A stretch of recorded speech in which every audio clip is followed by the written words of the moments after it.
Bonsoir à tous et merci d'être sur Afrique Sport pour le journal du soir du mardi 19 septembre 2023 que nous ouvrons avec Brahim Diaz. Dimanche, le Real Madrid recevait dans son antre du Santiago Bernabéu la Real Sociedad pour le compte de la 5e journée de la Liga, 2-1. L'occasion pour Brahim Diaz de faire sa 3e apparition de la saison alors que les Merengues avaient réussi à renverser un match mal embarqué, mené 0 but contre 1 dès la 5e minute grâce à des réalisations justement de Federico Valverde 46e et de Rosselló 60e. L'international espagnol, une cape, un but, est sorti du banc à la 87e, suffisant pour s'illustrer avec un débordement à gauche suivi d'une passe décisive presque pour Jude Bellingham dont la tête cadrée n'inquiétait pas le gardien. Une performance suivie depuis les tribunes par Walid Regragui qui avait effectué le déplacement à Madrid. C'est en tout cas ce que révèle le quotidien espagnol AS. D'après le média, le technicien marocain n'a toujours pas renoncé à l'idée d'attirer le binational chez les Lions de l'Atlas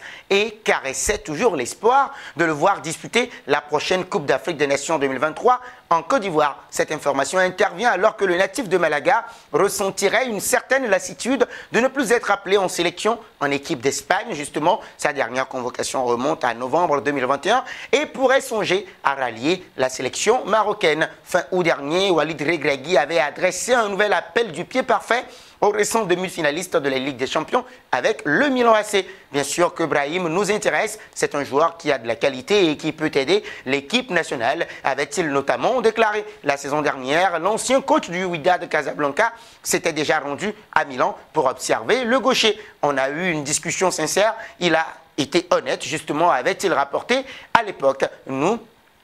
On est dans la négociation, il a un délai de réflexion entre nous et l'Espagne. Il aime le Maroc, mais ce sera sa décision. Partons en Allemagne. Après plusieurs semaines d'incertitude autour du sélectionneur, du successeur d'Hansi Flick, la Fédération allemande de football s'est finalement mise d'accord avec un nouveau nom, justement pour prendre la tête de sa sélection. Selon les informations de Sportbild, la DFB et Julian Nagelsmann se seraient finalement mis d'accord pour travailler ensemble jusqu'au championnat d'Europe 2024 qui se déroulera sur le sol allemand. Un contrat pour le moment à courte durée, justement pour celui qui était annoncé du côté du Paris Saint-Germain cet été, accompagné justement d'un salaire mensuel d'environ 400 000 euros. Il ne resterait qu'à clarifier des derniers détails administratifs. Bild précise que Julian Nagelsmann a renoncé à beaucoup d'argent pour reprendre le poste d'entraîneur de la Mannschaft, puisqu'il aurait encore pu recevoir près de 20 millions d'euros jusqu'en 2026 de la part du Bayern Munich. Passé par Hoffenheim, Leipzig et le FC Bayern Munich, justement, le manager allemand va donc découvrir une expérience différente jusqu'au prochain Euro 2024 et pour le moment, il devrait ensuite se mettre à la recherche d'un nouveau banc de touche à l'issue du championnat d'Europe. Nous sommes à présent avec Arda Güler. Recruté cet été par le Real Madrid, le jeune Turc Arda Güler, 18 ans, n'est toujours pas disponible depuis plusieurs semaines. Touché au genou, l'ancien pensionnaire de Fenerbahçe a été opéré au cours du mois d'août dernier et n'a pu faire ses débuts sous ses nouvelles couleurs. Alors qu'il devait être absent des terrains pendant 2 mois, Carlo Ancelotti a donné de ses nouvelles et a assuré qu'il serait rapidement disponible. Il va bien, il a bien récupéré sans problème. Lundi, il sera avec l'équipe, a assuré Carlo Ancelotti à propos de son milieu offensif. Cependant, Güler manquera donc les débuts de sa nouvelle équipe en Ligue des Champions face à l'Union Berlin ce mercredi. Un rendez-vous que manquera également Dani Carvajal, blessé également. Demain, il se reposera, il sera testé. Il se sent bien, donc nous pensons que ce n'est pas grave, a ajouté Ancelotti. Nous restons toujours au Real Madrid. Oui, les amis, demain soir, oui, vous le savez, le Real Madrid, invaincu depuis le début de la saison, va affronter l'Union Berlin. Mais les pensionnaires du stade de Santiago Bernabéu devront faire sans Dani Carvajal, nous vous l'annoncions, 31 ans, l'un des leaders du vestiaire. En effet, AS explique que le latéral droit souffre d'une blessure musculaire à la jambe droite. Il manquera le match de demain, ainsi que le derby de Madrid face à l'Atlético de Madrid le 24 septembre. Une mauvaise nouvelle pour Carlo Ancelotti, qui doit déjà faire sans Vinicius Junior ou encore Thibaut Courtois, sans oublier Eder Militão.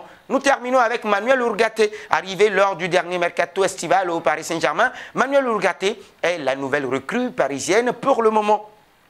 Eh bien oui, et alors que sa présence face au Borussia Dortmund ce mardi soir était incertaine, l'international uruguayen serait finalement apte à disputer le premier match de Ligue des Champions du club rouge et bleu dès le coup d'envoi. D'ailleurs, Manuel Ugarte est nominé pour le titre de joueur du mois de la Ligue 1 française. Manuel Ugarte n'était pas titulaire face à l'OGC Nice justement au Parc des Princes ce vendredi soir. Et pour les débuts en Ligue des Champions de l'écurie présidée par Nasser Al-Khelaifi ce mardi soir, l'international uruguayen était incertain jusqu'à ces dernières heures. Mais heureusement, pour le Paris Saint-Germain, Manuel Ugarte serait apte à tenir sa place. Et sachant que le milieu de terrain de 22 ans figure dans le groupe de Luis Enrique, l'équipe a précisé qu'il y avait peu de doute ce mardi à cette capacité justement à être au coup d'envoi du Paris Saint-Germain face au Borussia Dortmund. C'est la fin de ce journal du soir. Toi qui me suis et qui ne t'es pas encore abonné sur Afrique Sport,